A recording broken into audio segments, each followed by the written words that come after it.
Hi everyone, this is Akanksha. Welcome to my channel Best Study Corner and I hope you all are good. Guys, last session में हमने history में आए हुए previous year questions को discuss किया था जो आपके TGT, PGT, UGC, net, lecturer etcetera exam में आपसे पूछे जा चुके हैं।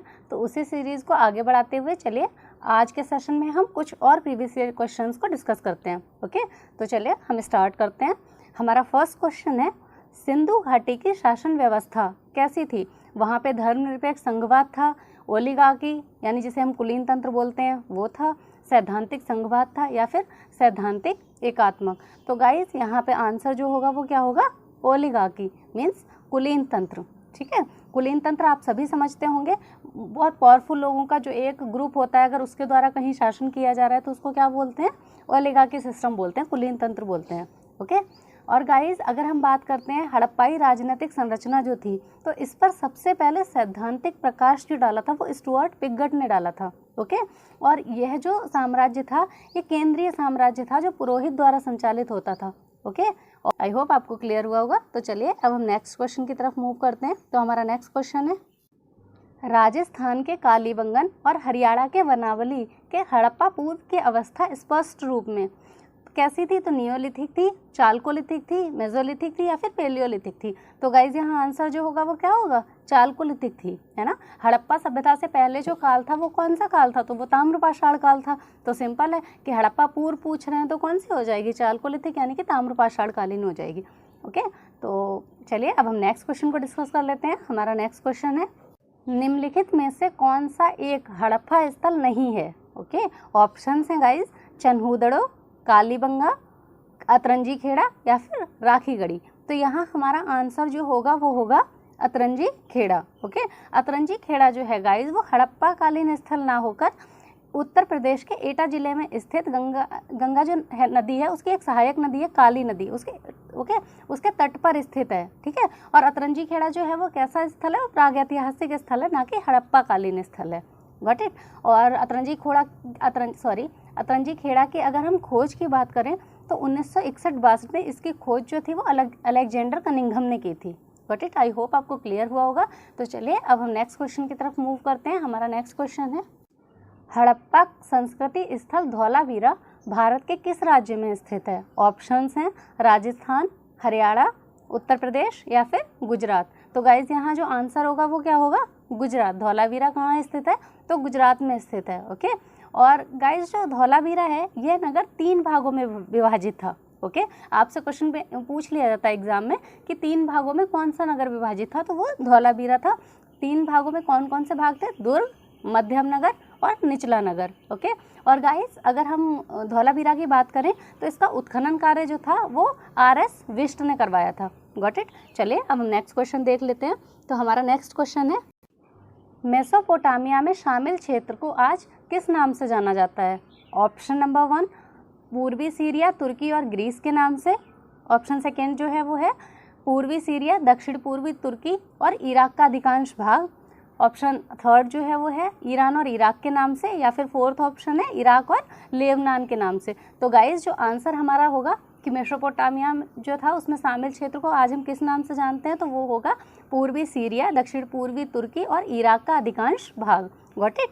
गाइज आपने सुना होगा ना सिंधु घाटी सभ्यता जो थी उसके संबंध किन लोगों के साथ थे? तो मेसोपोटामिया के लोगों के साथ उसके संबंध होते थे। तो मेसोपोटामिया जो है उसके अंडर अगर हम देखते हैं तो क्या क्या आ जाते हैं? तो पूर्वी सीरिया, दक्षिण पूर्वी तुर्की और इराक का अधिकांश भाग आ जाता है। Got it. तो चलिए अब हम नेक्स्ट क्वेश्चन की तरफ मूव करते हैं। हमारा नेक्स्ट क्वेश्चन है गाइज, मेसोपोटामिया शब्द का क्या अर्थ है? ओके, ऑप्शंस हैं, एक हैब्रिक शब्द जिसका अर्थ है मानव सभ्यता। सेकेंड ऑप्शन है एक ग्रीक शब्द जिसका अर्थ है 2 नदियों के बीच की भूमि। थर्ड ऑप्शन है एक ग्रीक शब्द जो पहाड़ों से संबंधित है, या फिर फोर्थ ऑप्शन है एक अकडियन शब्द जिसका अर्थ है उपजाऊ मैदान। देन गाइज जो आंसर होगा वो क्या होगा? मेसोपोटामिया का शाब्दिक अर्थ क्या होता है? 2 नदियों के बीच की भूमि। ओके, तो ऑप्शन जो सेकेंड है वो ठीक हो जाएगा। चलिए अब हम नेक्स्ट क्वेश्चन को पर मूव ऑन करते हैं। नेक्स्ट क्वेश्चन जो हमारा है वो है, कालीबंगा में प्राप्त चबूतरे निर्मित हैं लकड़ी से, मिट्टी की ईंटों से, पत्थर से या फिर लकड़ी और धातु से। तो गाइस जो आंसर होगा वो क्या होगा?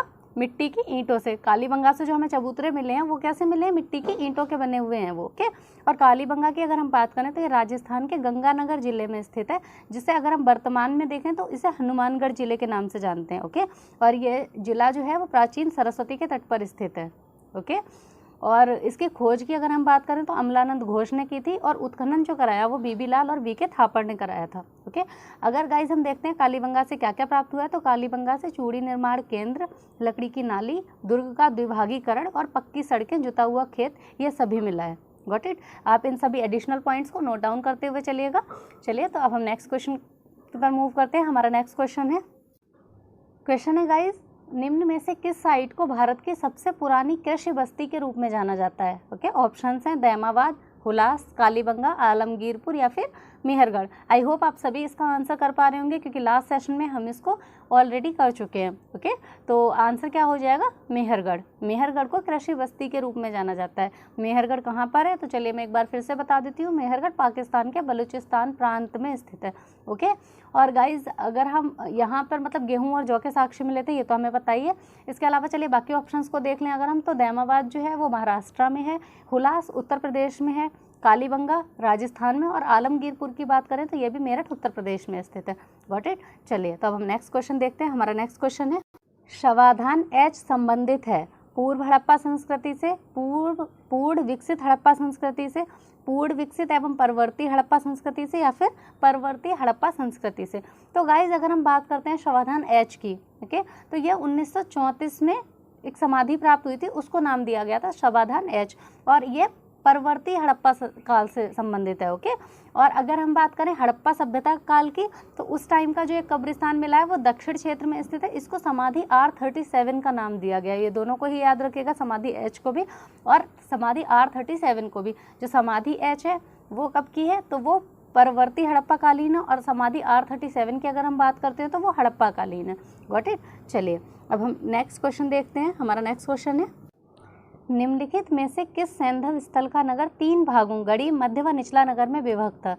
अभी थोड़ी देर पहले ही मैंने आपको बताया था गाइज, अब आप शायद रिकॉल कर पा रहे होंगे और सभी इसका सही आंसर देंगे। तो आंसर क्या है, ऑप्शंस जो हैं आपके वो पहले हम देख लेते हैं। ऑप्शन है कालीबंगा, सुरकोटा, धौलावीरा और या फिर हड़प्पा। तो गाइज आंसर यहाँ क्या हो जाएगा, सिंपल सा आंसर है धौलावीरा। अभी थोड़ी देर पहले हमने डिस्कस किया था। धौलावीरा कहाँ है, गुजरात में। गुजरात में भी बात करें तो कच्छ जिले के भचाऊ तालुक में स्थित है। Got it. और यहाँ इसकी खुदाई की अगर हम बात करें तो किसने कराई थी, RS विस ने कराई थी, ओके।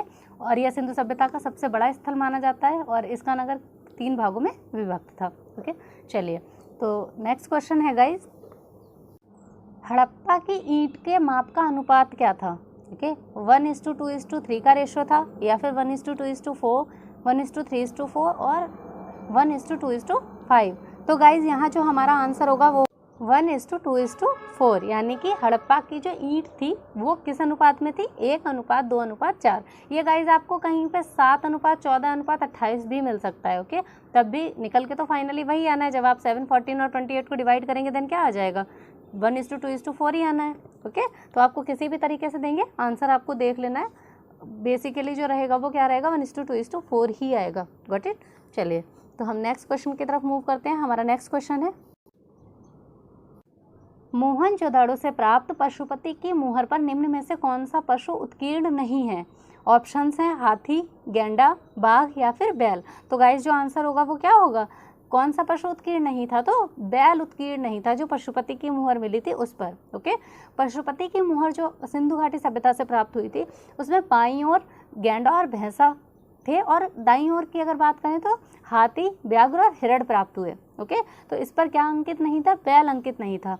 और अगर हम बात करते हैं इस मुहर की, तो मार्शल जो था उन्होंने इसे आद्य शिव बताया था।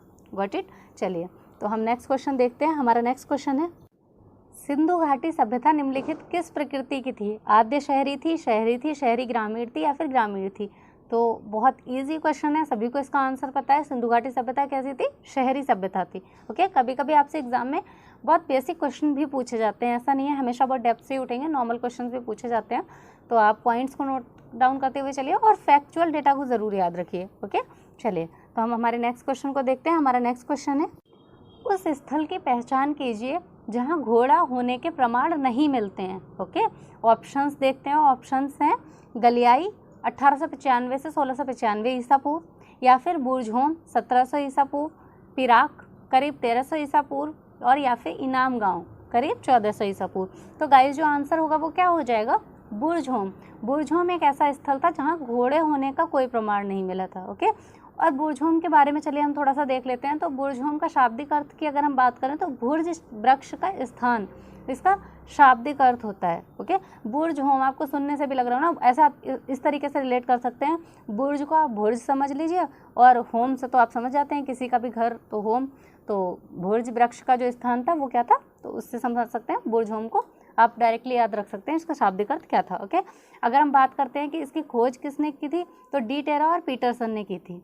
ओके, और गाइस यहाँ से मालिक के साथ कुत्तों को दफनाने की परंपरा का हमें प्रचलन मिलता है। हम लास्ट सेशन में हमने डिस्कस किया था, ये क्वेश्चन हमसे पूछा भी जा चुका है कई बार एग्जाम्स में कि मालिक के साथ कुत्तों को दफनाने की परंपरा कहाँ से मिलती है, तो वो मिलती है हमें बुर्ज होम से। ओके, इसके अलावा यहाँ गर्तावास के साक्ष्य भी मिलते हैं, गड़ासा हार्वेस्टर का साक्ष्य भी यहाँ से मिला है। ओके, और अगर हम बात करें तो यहाँ से एक घड़े पर सींग वाले देवता का चित्र भी मिलता है। ओके, और गाइज यहाँ से, बट अगर यहाँ की हम बात करें कि बुर्ज होम से घोड़ा का कोई साक्ष्य मिलता है, तो नहीं, यहाँ से घोड़े का कोई साक्ष्य हमें नहीं मिलता है।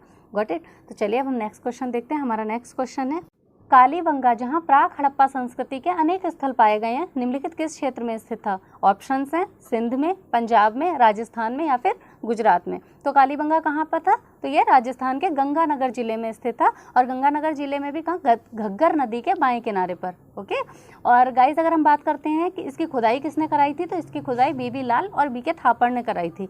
Got it. और गाइस ऐसा माना जाता है कि कालीबंगा जो था वो सिंधु घाटी सभ्यता की तीसरी राजधानी थी। ओके, और यहाँ से गाइज अगर हम बात करें तो जुते हुए खेत के साक्ष्य मिलते हैं, यहाँ से भूकंप के भी प्राचीनतम साक्ष्य मिलते हैं। ये क्वेश्चन भी डायरेक्टली एग्जाम में आपसे पूछा जाता है कि भूकंप के साक्ष्य कहाँ से मिलते हैं, तो वो कालीबंगा से मिलते हैं।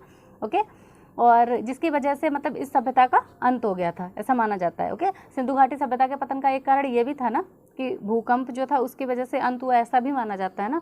तो भूकंप के साक्ष्य अगर हम देखें तो वो कालीबंगा से मिलते हैं। आई होप आपको क्लियर हुआ होगा और आपको सेशन बहुत पसंद आया होगा। तो अगर आपको सेशन पसंद आया है तो प्लीज़ मेरी वीडियो को ज़्यादा से ज़्यादा लोगों में शेयर कीजिए, लाइक कीजिए और सब्सक्राइब कीजिए। मिलते हैं हमारी नेक्स्ट क्लास में। Thank you.